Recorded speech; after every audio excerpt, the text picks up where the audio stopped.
Hey guys, welcome back to the channel. Hope you're having a good one today. I'm the Metal Junkie, and today I'm continuing my journey going through all the Judas Priest albums.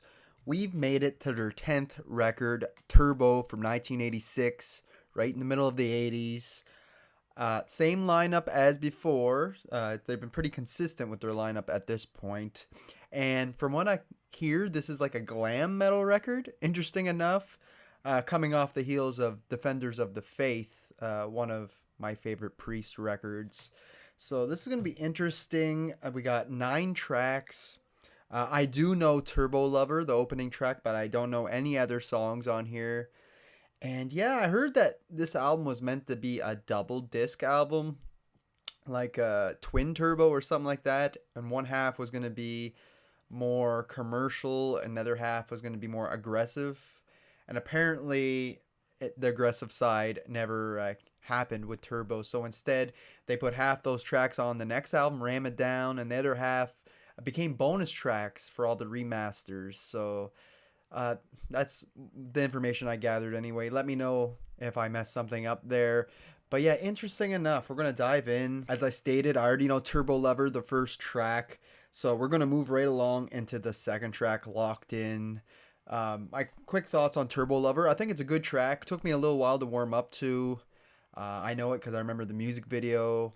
And it's okay. It definitely sounds different. So I'm preparing myself for the rest of this album. Track number 2, Locked In. Let's get locked in and listen.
I have to say, I'm digging it so far. I'm not mad at it. It definitely has a more 80s sound in regards to like synth and electronic elements starting to come in, more with the effects on guitar and stuff like that. The drum beat, it's reminding me of an aerobics video. You know, back in the day, those workout cassettes you could watch. The beat kind of reminds me of that. Feels so good, I could explode. You got me in a frenzy. See, like that part there, when they come in. I think that's guitar, but there's definitely effects on there. But it sounds cool. I like the guitar picking. So far, so good. I tremble and I quake when you shake the things you take. You got the key to my heart. Go ahead and use it. Break the end, smile the door, and I'll be yours forevermore. You got me locked inside your love. You got me locked inside your love. I'm locked in.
You got the key to my heart. Go ahead and use it. Drag me in, slam the door, then I'll be yours. Forevermore, you got me locked inside your love. You got me locked inside your love. You got me locked baby. Locked inside your love. You got me locked inside your love. You got me baby. Locked inside your love. You got me locked inside your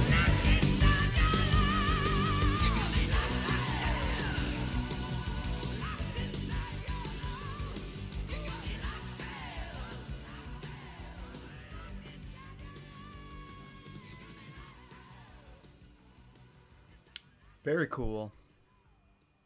It's funny, every time I go to do an album that's, not the most appreciated in their discography, like Rock-A-Rolla, Point of Entry, and now Turbo, I always kind of set my expectations lower going in, and I think that's why I enjoy it so much, because this is still kick-ass.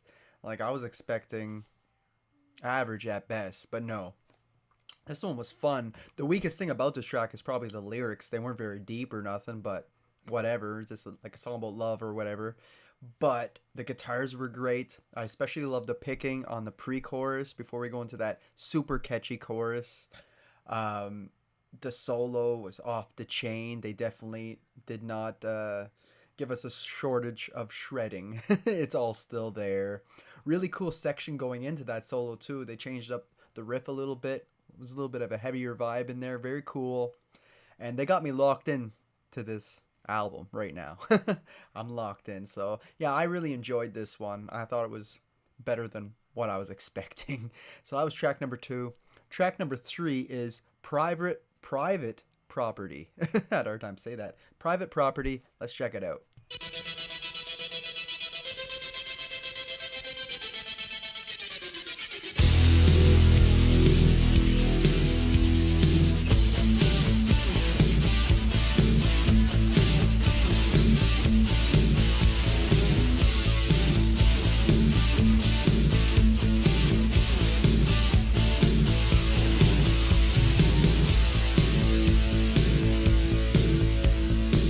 You think you're cool and got it all.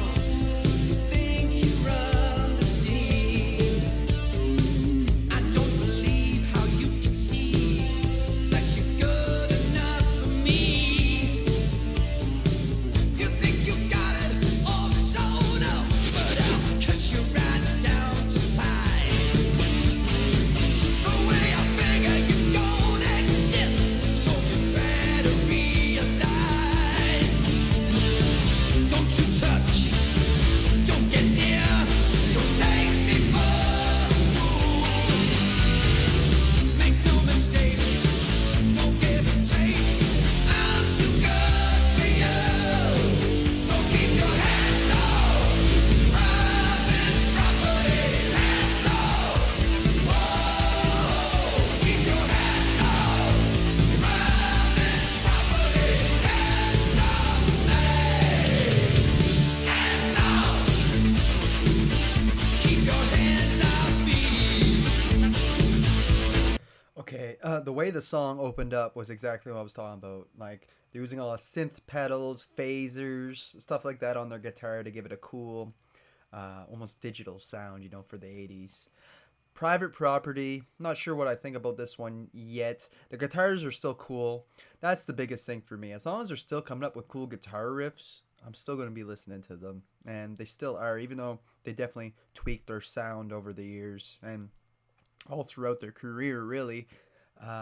Yeah, interesting song, Private Property. I mean, lyrically, it's kind of weird. kind of, I don't know.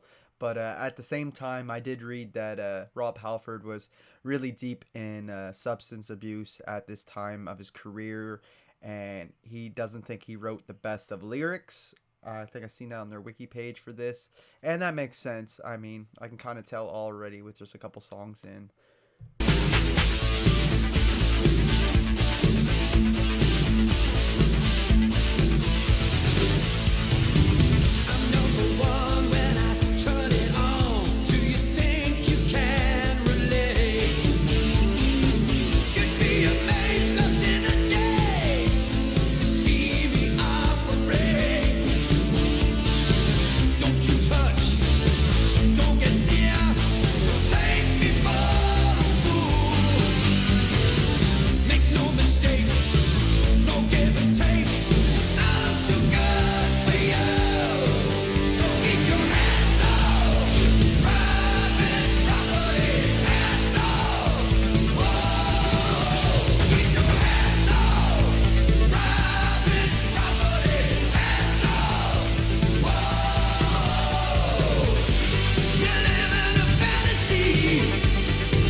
really like this guitar riff. They had it a few times in the track now. Okay, that was Private Property, kind of the opposite of Community Property by Steel Panther. That's what it made me think of. Although I do much prefer Community Property. This track's okay though, but it does sound like you turned on Hair Nation on Sirius XM, or you just put on a hair metal playlist or glam metal playlist.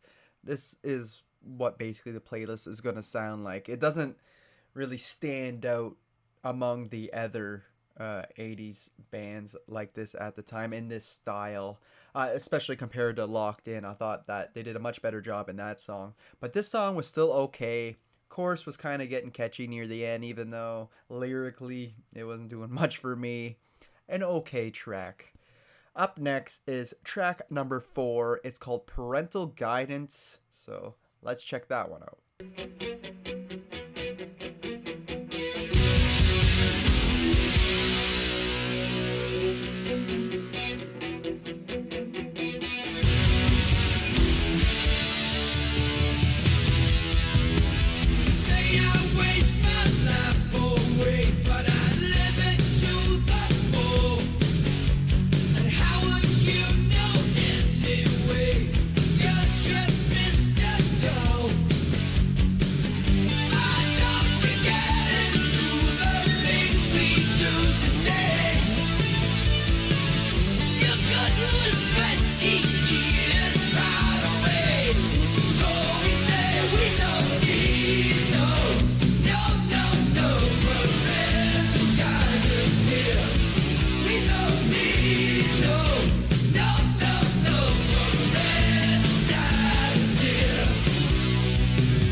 This one's okay again. I like the guitar work in this one. Perhaps a step up over Private Property, but again, lyrically, it's not really standing out to me as much. Rob can still sing, obviously, but there wasn't much effort, I feel like, putting into the chorus, especially. I don't know. It's just coming off a bit cheap lyrically. But guitar-wise in that, it's pretty grooving. I can still vibe with this track. There's no communication. I'm tired of explanation. Is this message getting through? You went through the same thing too.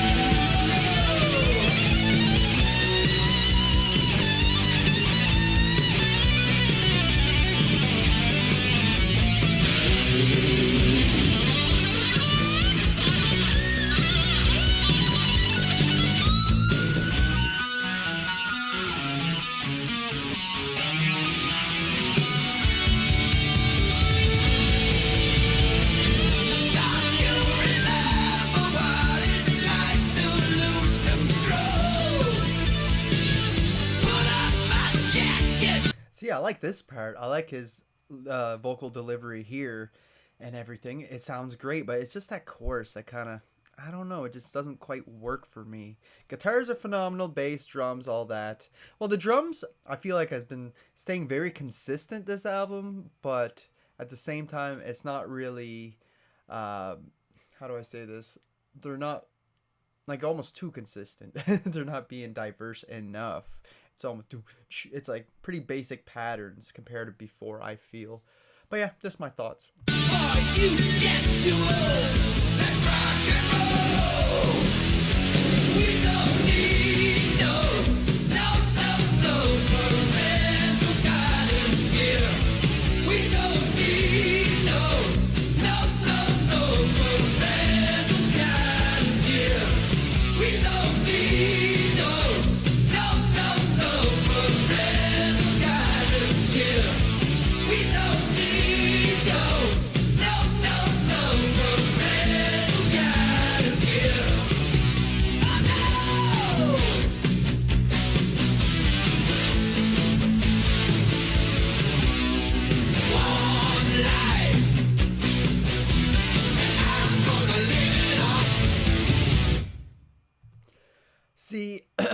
The guitars really are saving it for me, especially in that chorus. I love the guitars in the chorus. It's just we don't need no parental guidance, yeah. I don't know. It's just kind of lame a little bit, or just not lame, just not a lot of effort put into it. I feel. But yeah, the guitars are phenomenal on every one of these tracks, especially the solos. Like I said, they're still shredding. They're still going all out on those solos, so can't complain there. I do think this is a step up from Private Property, but Locked In was still my favorite track that I reacted to so far.